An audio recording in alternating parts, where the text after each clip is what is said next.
Tantôt l'allié de Batman et tantôt associé à Dracula, la chauve-souris est un animal emblématique de nos nuits. Cette dernière souffrant d'une mauvaise réputation car elle est considérée comme maléfique. Elle est associée à l'ombre et aux ténèbres. Elle fut autrefois clouée aux portes des granges pour éloigner le mauvais sort. Mais cette mauvaise réputation la suit surtout en Occident. Par exemple, au Tonga, en Afrique de l'Ouest ou encore en Australie, les chauves-souris sont sacrées. Et par exemple, en Chine, elles sont associées au bonheur et à la prospérité. Parmi les nombreux clichés qui lui précèdent, le cliché que les chauves-souris sucent du sang vient seulement de quelques espèces subtropicales qui ont la particularité de se nourrir du sang d'animaux et principalement du bétail. Il y a quelques cas recensés de chauves-souris qui auraient sucé du sang d'humain, mais c'est très rare. Parmi les autres clichés, les chauves-souris ne sont pas aveugles, elles ne sont pas non plus agressives, elles ne s'accrochent pas dans les cheveux, elles ne pullulent pas non plus. Une chauve-souris a en moyenne un petit par an, voire un tous les 2 ans, et elles ne construisent pas de nid. Les chauves-souris élisent domicile principalement dans des gîtes naturels, par exemple des grottes, des caves, derrière les volets chez nous. D'ailleurs, saviez-vous que le terme chauve-souris n'est pas un terme scientifique? Le vrai terme scientifique qui désigne la famille des chauves-souris est Chiroptera. Et dans cette famille, on peut trouver de très grandes espèces, comme le renard volant des Philippines, qui mesure en moyenne 1,50 m d'envergure lorsqu'il vole, mais on peut trouver aussi de très petites espèces, comme la pipistrelle, avec ses 25 cm d'envergure maximale. Et info super intéressante, saviez-vous que l'ordre des Chiroptera est le groupe de mammifères le plus important après celui des rongeurs? Et les chauves-souris sont les seuls mammifères à pouvoir faire un vol actif, c'est-à-dire qu'elles ne planent pas. Elles peuvent notamment le faire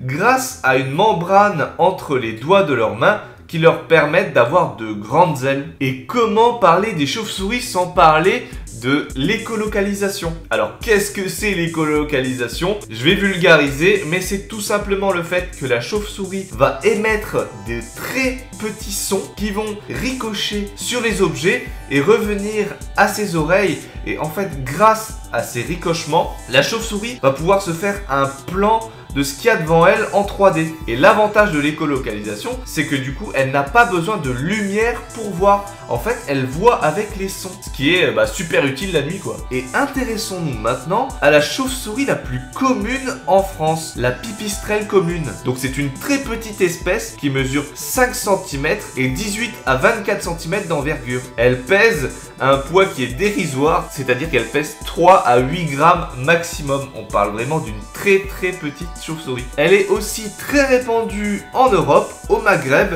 et en Asie. Elle est présente dans tous les milieux, donc on peut la retrouver en ville comme en campagne. On la retrouve dans les anfractuosités de bâtiments, dans divers gîtes, tantôt naturels comme un tronc d'arbre creux, une interstice entre des bâtiments ou encore dans une grotte, et tantôt artificiels comme derrière un volet ou encore des gîtes que vous pouvez construire chez vous pour accueillir des chauves-souris. En tout cas, elle va toujours choisir des endroits inaccessibles pour les prédateurs.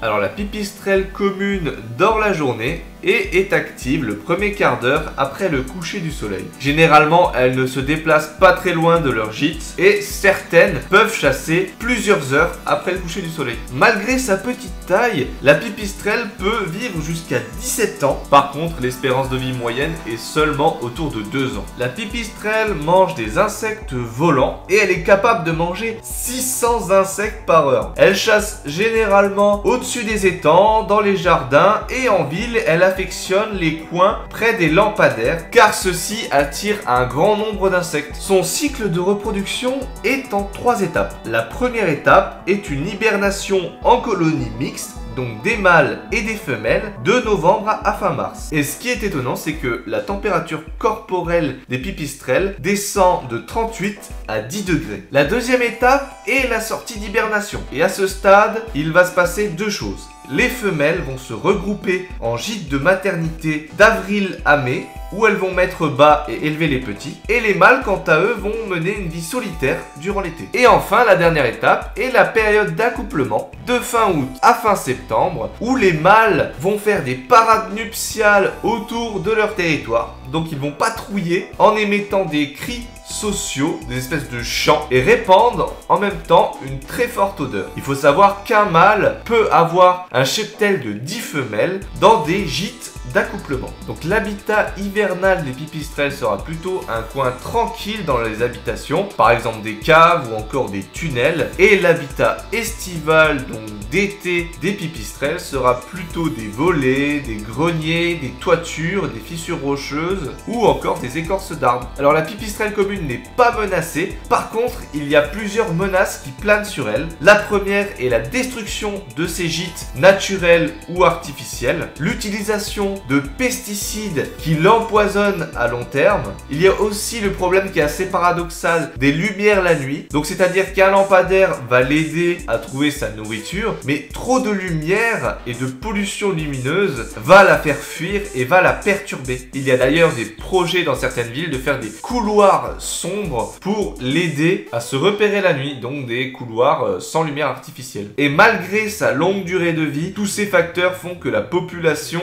des pipistrelles est en large diminution. Il faut savoir que les chauves-souris sont intégralement protégées en France, et si vous voulez donner un petit coup de pouce aux chauves-souris, je vous invite, si vous avez un jardin, à installer des gîtes artificiels qui pourront l'aider et l'accueillir. Donc je vous invite à vous renseigner sur internet, il y a beaucoup d'articles à ce sujet et ne vous inquiétez pas, vous ne serez pas envahi si vous mettez un gîte à chauve-souris. C'est vraiment contribuer pour la faune française et permettre à cette petite habitante de nos nuits de continuer sa vie tranquille. Voilà, j'espère que cette vidéo vous aura plu. On se retrouve la semaine prochaine. N'hésitez pas à liker, à commenter, à vous abonner, ça donne de la force. Allez, salut à tous!